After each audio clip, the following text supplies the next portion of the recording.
Hi folks, Adrian here from Solid Golf here at True Fit Golf Academy. And I was lucky last week to have the pleasure of playing in Spain with 4 amateur golfers. But what I observed really prompted me to make this short video, which I hope is going to help you, because a couple of things were really apparent after playing with them. And it's common really on every golf course throughout the world. One was what they felt they were doing wasn't what they were really doing. So we know in golf, feel's not real. What you think you're doing and what's actually happening are often two different things.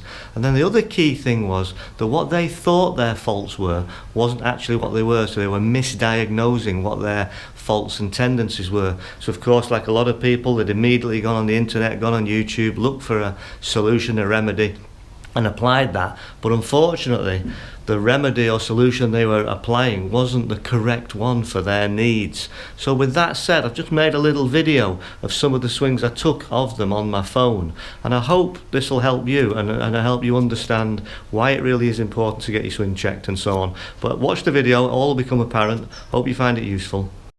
Okay folks, so I mentioned I played with 4 lovely guys over in Spain, but all having differing faults, and if I took my Spanish friend here, Alfonso, from quite a nice setup, what you'll note here is quite a weak left hand grip, in that his hand's not rotated over enough, kind of the V's not pointing enough towards his right shoulder.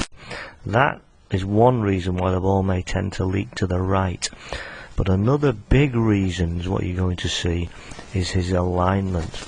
You'll see here we're playing a hole, it's actually a dogleg left, and the target line is down here over the corner of this bunker. But obviously you can patently see here the alignment is way right of his intended target. What this means is that ultimately he's going to have to try and correct that in his motion. He's aiming good 40-50 yards right from not a bad backswing. He's going to then reverse and sit into his right hip, come onto his back foot and try and scoop that ball around on target. And that's why on those other shots you saw that finish from what looked like quite a good backswing. He's then trying to do all that correction.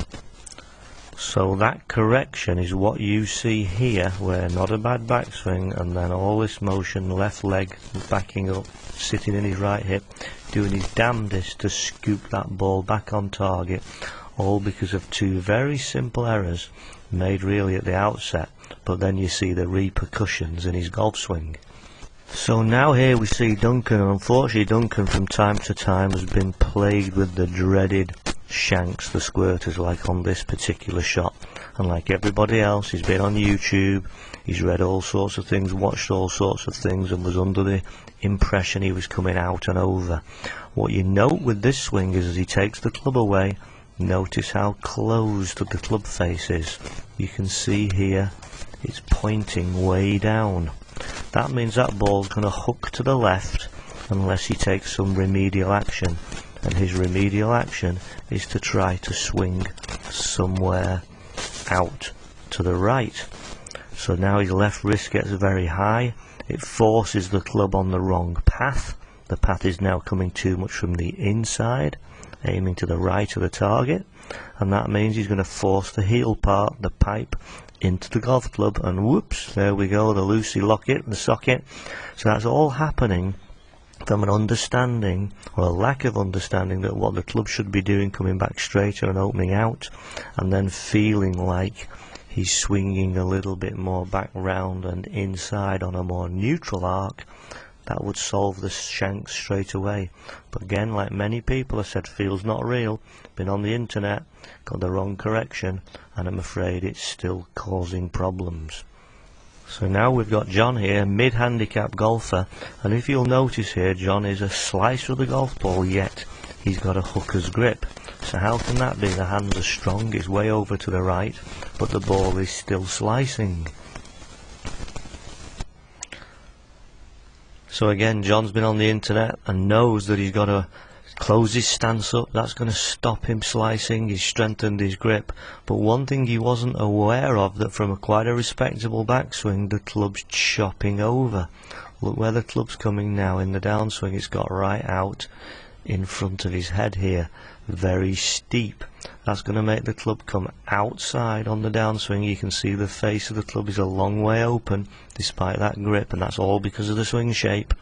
And now the club's going to glance across the ball. If it comes across the ball with the face remotely open to that path, so if the face is, there's a differential if the face is looking a bit right and the path is going straight or a bit left, that ball, I'm afraid, is going to curve off, which this shot did. And then he's leaning back, trying to recover it, trying to scoop it. So again, it's another case of trying to do a couple of things you've seen on the internet, but not really appreciating that really what John had to work on, and I helped him with, was getting his swing path more correct, coming back more inside. So remember, feel's not real, and you've got to know and work on the things that are right for you. So there you have it, folks. The evidence is pretty compelling. The only danger is you might be making similar mistakes with your game and practicing and working on the wrong things. So the competitive season's over, the winter's here, it's time to work on your game. Please give us a call. Hopefully we can get you hitting more solid golf shots and enjoying your golf a little bit more. I hope you found that video useful and helpful. Don't forget to subscribe on YouTube. Also, you can follow me on Instagram and Twitter. Also, give us a like on Facebook. If you'd like to get in touch with me or book a lesson, you can visit me at solidgolf.co.uk, and I look forward to helping you playing more solid golf.